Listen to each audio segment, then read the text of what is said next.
Hi guys, Lunar here and welcome back to another brand new console mod video. Today we have 30 mods to look through, actually split over 2 videos, and some are PS4 and some are Xbox One as normal. Before we start, I want to talk about mod info. For some reason, mod authors seem to not really be putting any effort into the mods they do release lately. No description, no images, nothing like that. It's quite strange to see, as no one is going to install their mods without knowing what does, making their work kind of pointless if nobody's going to download it. So I don't see why they don't add as much info as possible, even for simple mods. I try my hardest to get through mods and give you guys info not in the mod description, but days where there are quite a lot of mods, I usually go for the mod that has the most info already, as it makes making videos much easier, as I don't have a lot of time to make them each day, not if I want to sleep anyway. So the more mod info I have, the better, and mods with no info will usually get left out on those days. So I like to see more mod info for mods. I know you guys would like to see more info on mods that are released, and I know some mod authors do watch my videos. Hopefully they start to do that more often. Anyway guys, I have 6 mods to look through today, some cool ones as well, and we can just jump into our first mod. Our first mod adds portable crafting equipment. The mod adds crafting equipment that you can activate from your inventory.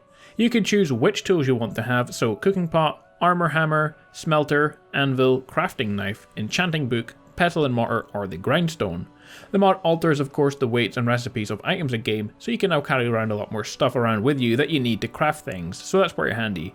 The mod supports the main game, Dragonborn and Dawnguard DLCs as well. So if you guys don't like having to head to the nearest town or city to craft anything, then you can check out this mod. In order to make it work, you first have to craft all these things. You can find any of them at the Forge.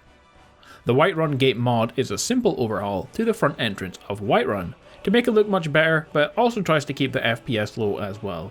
So the mod adds trees along the way to Whiterun to make it look not so barren, and also put a bunch of guard stuff at the empty space next to the main gate of Whiterun to the left before you enter the city. The mod definitely improves the way the entrance of Whiterun looks now. Simple, but I really like it. Obviously this will clash with some other things like Project Hippie, so keep that in mind if you plan to install this one. Combat Alchemy is a simple mod, one I would love to see expanded upon, as there are quite a lot of potential for this mod to be really cool. But this mod specifically adds the ability to throw potions or poisons at enemies now, dealing attack damage.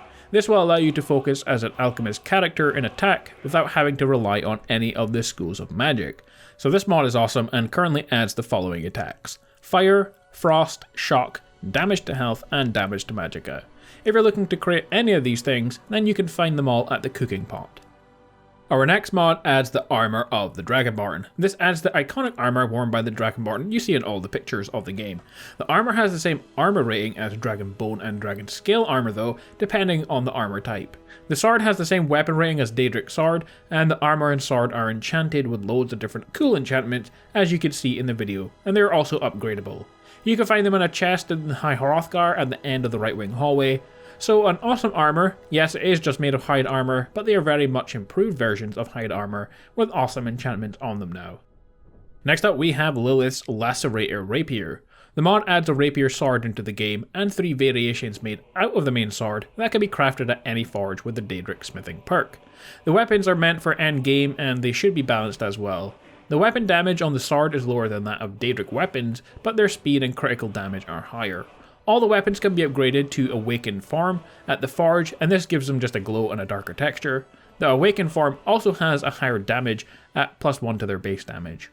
All weapons in this mod have a sheath or scabbard made for them, so here are all the weapons that you actually get with this mod. You get Lilith's Lacerator, which is just kind of the main design. You get the Lacerator, which is the alternate version of the main one, it just has a smaller or simpler handguard. You get the two-handed version, which is basically just a two-handed version of the alternate version of the Lacerator, and you also get the dagger. In terms of stats, the base damage is 23 for the two-handed, which is just one shot of the Daedric Greatsword, and the one-handed is the same, its base damage is 13, which is 1 less than the Daedric regular sword. The same also applies for the dagger. Of course, all this stuff can be refined and enchanted as well, so a cool sword pack, and I really like the way that these swords look. Our next mod is called Skyrim. The mod is a funny one that adds in the ability to catch enemies, animals, or NPCs inside of a pokeball. Now I admit that the mod has got a little bit of a glitch where you can see that the pokeball is not the regular red and white colour, it's kind of got that purple glitch that happens a lot of times with mods, but it doesn't take away from the fact that this mod is still really cool. So there is a tomb for the pokeball spell on top of Faringer's desk in Dragon's Reach, and you can have up to 6 Pokemon at a time. A fun mod to use. Now all we need are some Pokemon in Skyrim to come out and we can have loads of fun, but for now we just have to catch NPCs and stuff like that. Also guys, this mod comes with a zombie apocalypse spell as well for some reason. I just thought I'd mention that. The awesome thing about this mod though is that we can make any single NPC in game now your follower. So as you can see here, I have Jarl Balgruuf of Whiterun as my companion, and you can have a lot of fun with this mod by doing that. Be careful though, you cannot uncatch people, so having someone important as your companion might be game breaking. So make sure you make backup saves, as once they're your follower, they can't become not your follower anymore. In order to get this to work, all you have to do is read the spell book from Faringer's room, and then once you use the spell, it will kind of throw a Pokeball in front of you. It catches the closest thing to the Pokeball, and then it will add it to your miscellaneous section in your inventory, and all you have to do is drop the Pokeball on the ground, and it will spawn whatever is inside, pick the Pokeball back up, and you will put it back into your inventory. So it's as simple as that. So a cool mod to have, I think.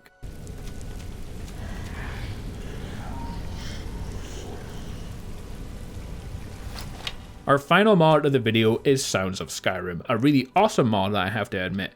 As soon as I installed this one, I knew it was a cool mod because I was now feeling terrified walking through a dungeon with all sorts of creepy noises and voices and stuff. So we could go over what exactly this mod does and what it adds. So first of all, what is Sounds of Skyrim? Well, Sounds of Skyrim is an audio project that is split up into 3 parts, and in the end, all 3 parts add around 460 sound effects to the game world. It affects almost every cell in the region of the game as well. And the goal of the mod was to add at least 1 sound effect to every single environment in Skyrim to enhance immersion. The mods are affected by the time of day, weather, location, and stuff like that. So walking in the city streets during the day, you'll hear the echo of doors opening and closing, children playing, and workers sawing things, while at night you will hear cats fighting for territory, dogs barking, and that kind of stuff.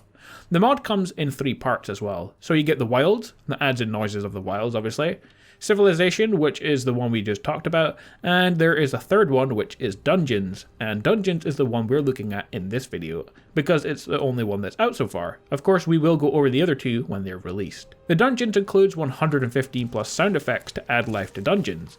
The enemy types that inhabit a dungeon will make themselves heard now.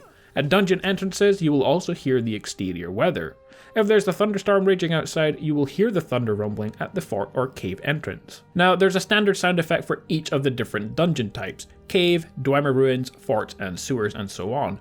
These sounds play in these dungeons regardless of who or what lives inside of them. To spice things up though, the dungeons inhabited by Falmer or undead have their own sound set, in addition to the standard ones.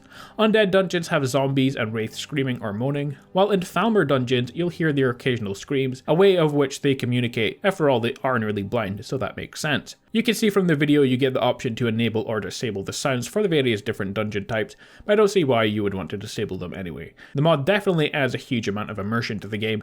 For some reason, even though it's just sounds in the distance or whispering voices or strange monstrous noises, it really makes exploring dungeons feel like the next level, you know? So I have to say this is a must download mod. I don't say that very often for mods, but this one is one everyone should definitely try out. Well guys, there we have it, 6 brand new mods for you to download and try if you like the sound or look of them in the video. As always, like, comment and subscribe. I'll be back later today with 6 more mods to look through, maybe another Mass Effect video if I have some spare time. Until then guys, stay awesome, and I will see you all next time.